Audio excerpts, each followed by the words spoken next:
Hey, what's going on, guys? In this video, I'm going to be covering the fog channel, just touching up on the fog channel, also bump channel, normal channel, and a little bit of displacement. So let me just start with the fog channel. Fog channel is really simple. Obviously, it's fog, and the way to set it up, as I have it here, I have the floor. It's just a plane acting as a floor, and then I have my cylinder set up and my sphere, as you can see here. And this cube right here is the fog material that's acting as my placeholder for the fog. So if I go inside the material, you can see I have brightness and I have distance. So my brightness is set up to 96% and distance to 2000, and it's color white. And the distance pretty much acts as your density of the fog, and the brightness obviously controls the brightness of the fog. And also you can obviously change the color to whatever color you want.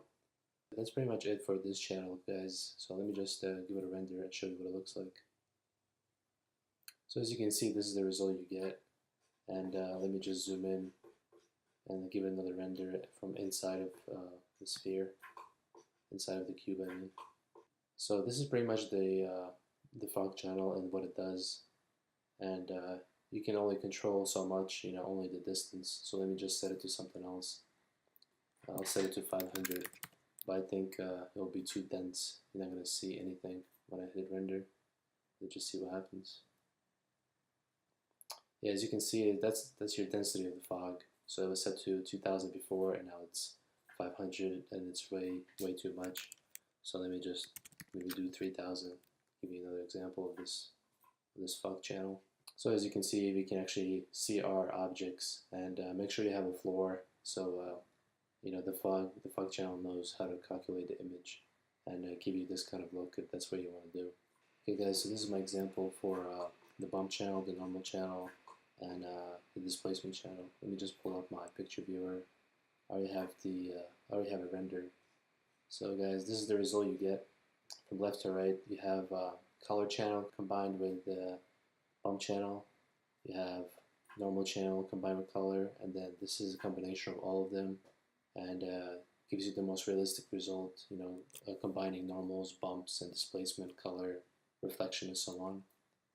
So the big thing to remember about the bump channel, the normal channel, the bump channel uses grayscale maps, and normal channel uses almost like UV maps. It looks like purple and I don't know, red. It's pretty much, if you type in normal map, you will see what it looks like. And for the displacement channel, it uses grayscale maps also. The normal channel and the bump channel are not physically changing your objects.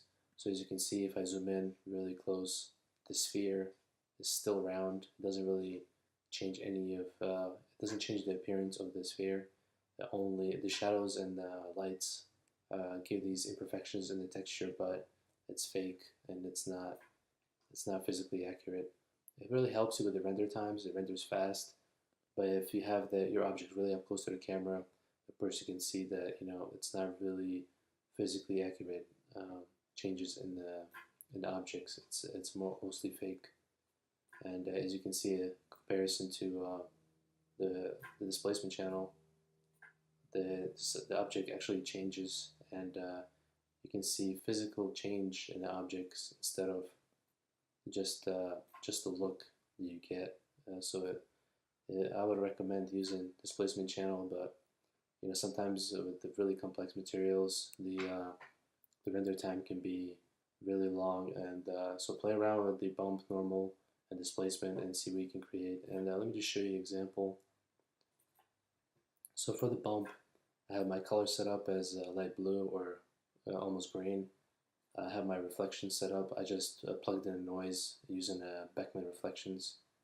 And for the bump channel, I have the strength slider. Obviously controls the negative and positive effect of your bump. So if you go negative, as you can see, your bump gets negative. If you go positive, your bump is positive. So for this example, I should set it to 40. Your parallax, samples, and offset controls the quality. So if you bump this up, your look of your texture will be much better. It will subdivide and give you a cleaner result. And that's pretty much it for the bump channel. It's really simple.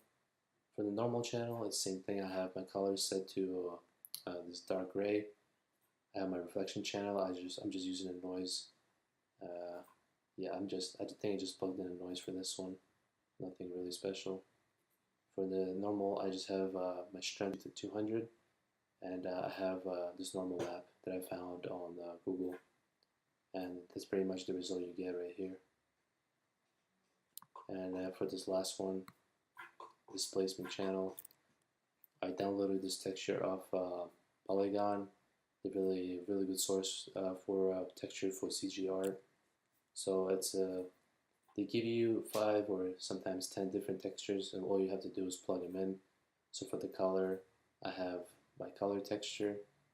For the reflectance or my roughness, I have, Beckman, and I plugged in this roughness texture to it.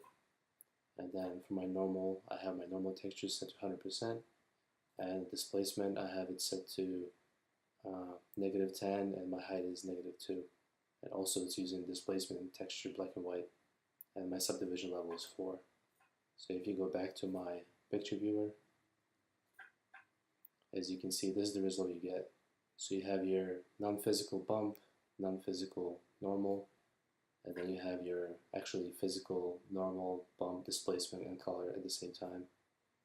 And the render times, go kind of from left to right. So bump, the quickest, normal, the medium quality and kind of medium speed, and your displacement is high quality, but sometimes could be slow depending on how complex you make it. And yeah, that's pretty much it, guys. Hopefully this video helped you in any way, explaining the normal bump and the displacement channel a little bit. And please give it a like, and leave comments if you have any questions. And for my next videos, I will be covering the alpha channel and glow, and maybe touching up on displacement in a little bit more detail. Anyway, guys, thank you for watching, and have a good day.